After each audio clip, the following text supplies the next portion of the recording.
嗨，大家好，今集呢，我就係第一次同大家見面嘅，咁樣呢，我就睇着我就穿咗一條珠鏈，比較呢睇嗱呢條珠鏈點解會咁穿呢？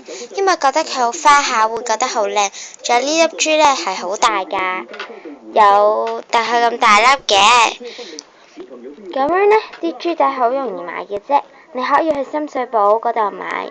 亦都可以去銅鑼灣嘅車站，唔係銅鑼灣嘅渣甸坊嗰度買。只要你喺銅鑼灣嗰度出就得㗎啦，係 E 出口啊。咁樣呢，如果你哋有任何疑問呢，歡迎寄 email 嚟 melody399@yahoo.com。咁如果你哋仲有啲咩疑問嘅話呢，可以 send email 俾我㗎，我會盡快通知你嘅。咁好啦，下集再話俾大家咁多位聽穿住嘅心得啦，拜拜。